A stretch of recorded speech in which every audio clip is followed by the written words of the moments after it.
We are currently in the climax of the Egghead Island arc. The Straw Hats are now trying to escape the island while dealing with a military assault from the Navy and the world government. Right now we have Luffy dealing with seemingly the biggest threat on the island, Admiral Kizaru, while we have Zoro fighting against the strongest world government agent on the island known as Rob Lucci. The other CP0 agents are in critical condition or they just don't matter. The NPC Marine soldiers on the island are currently fighting against the Allied forces, and they're being led by the 9 Vice Admirals who are dealing with the Egghead Island defenses such as the mechanical sea beast. But I have no doubt that these Vice Admirals are bound to advance deeper into the battlefield and encounter potentially some of the Straw Hats. And of course they also have the main man watching everything on a flat screen TV with a full course meal right in front of him, and that man is none other than St. J. Garcia Saturn. These people being here leaves us with 9 Vice Admirals and Straw Hats such as Sanji, Nami, Robin, Frankie, Jinbei, Brook, Usopp, and a few other side characters with a potential battle. Granted, some Straw Hats might not get a serious battle every time the Straw Hats face an army, but that does not apply to the main man in particular.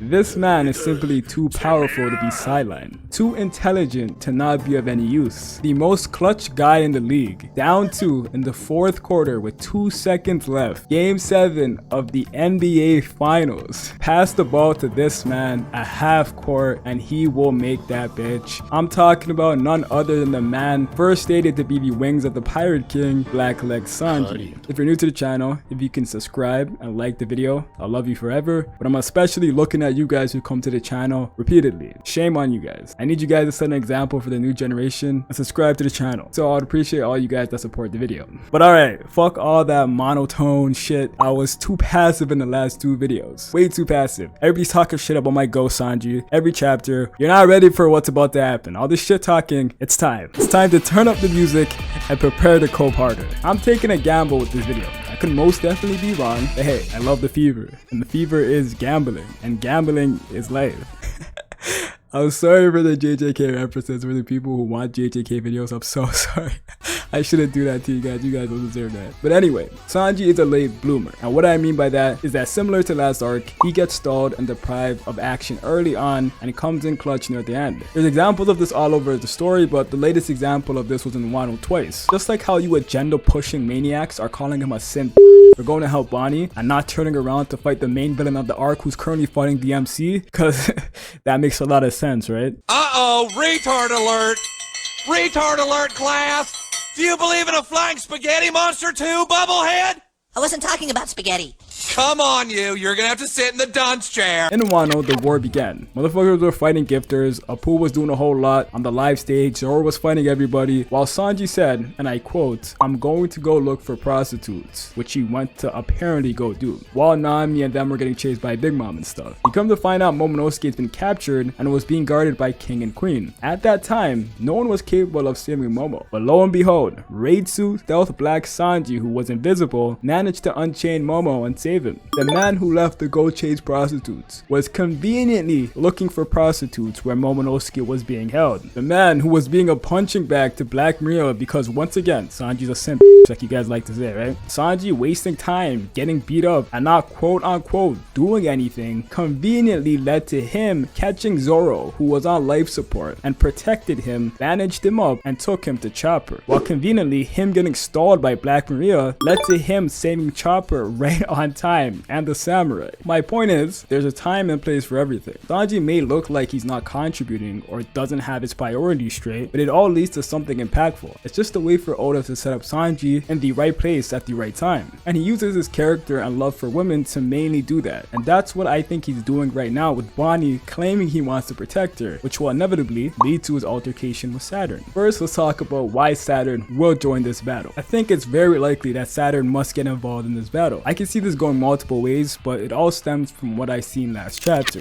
Oda made it important for the Alliance to gain control over the pacifistas that were wreaking havoc against them on the island. That was a big plot point that they resolved. Edison, one of the Vegapunks, mentions that they would be able to get control over the Seraphim because no one else has a higher authority than them on the island, which is true. Unless there was an active Gorosei on the island, because from what we remember, they should have the highest authority over the pacifistas too. But when I read that in that chapter, it clicked to me. And we all kind of came to the same conclusion because, oh wait, there's a Gorosei just chilling on the boat. And as soon as they took control over the pacifistas, guess who we see? We see a snapshot, or why did I say Snapchat? We see a picture of his face. Surely this isn't a coincidence, especially when you factor in how they mention whoever the pacifistas have on their side would win the fights. This will be a battle of power, which would demand Saturn to use his authority. They are also not aware of his presence, which Saturn didn't want them to be. So it's gonna make it all more dramatic when he pulls up in front of them unexpectedly and turns the tide of the battle. Or he could just yell from the microphone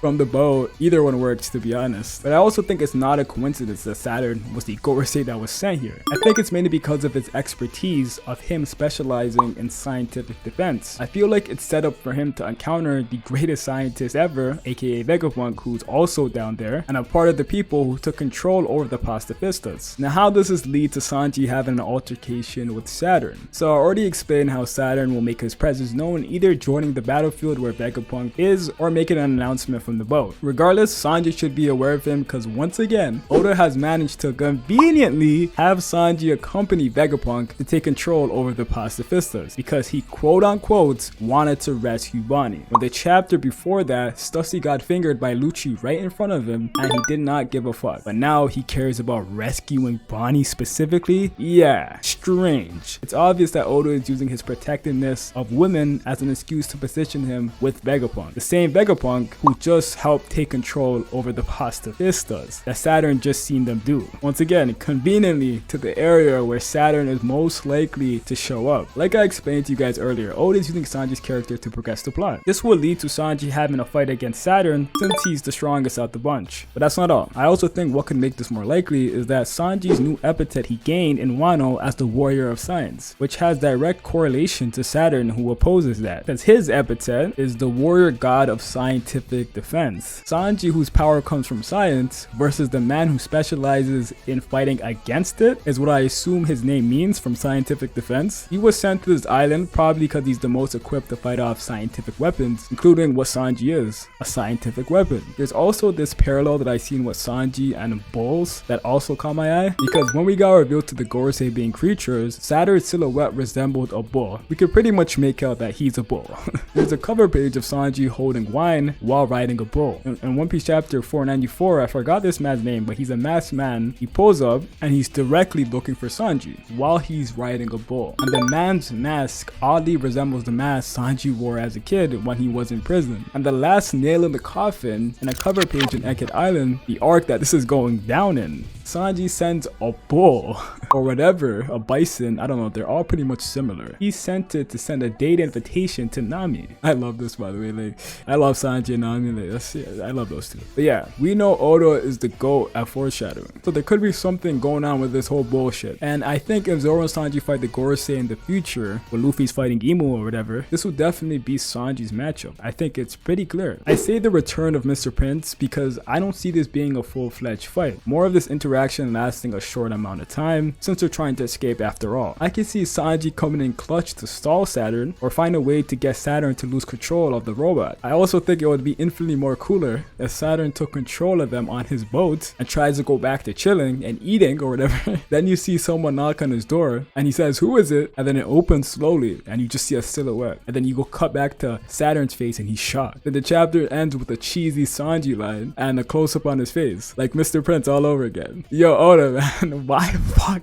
can't you be this goated of a writer, man? Like, you should hire my bitch ass, man. Please, please, man. I'll make your story amazing. I'm just kidding, but that would be fire. But yeah, Saturn is more likely too strong of an opponent for Sanji to defeat this quickly. Like I said earlier, this could be a setup for a potential fight for Sanji in the future, meaning he could lose the small interaction for more hype and suspense in the future, where he would be much stronger or grow stronger in that fight. Saturn could very well just beat his ass, by the way, similar to Dofi's situation. He bought time fighting Dofi so that he doesn't kill the crew. Why did I laugh?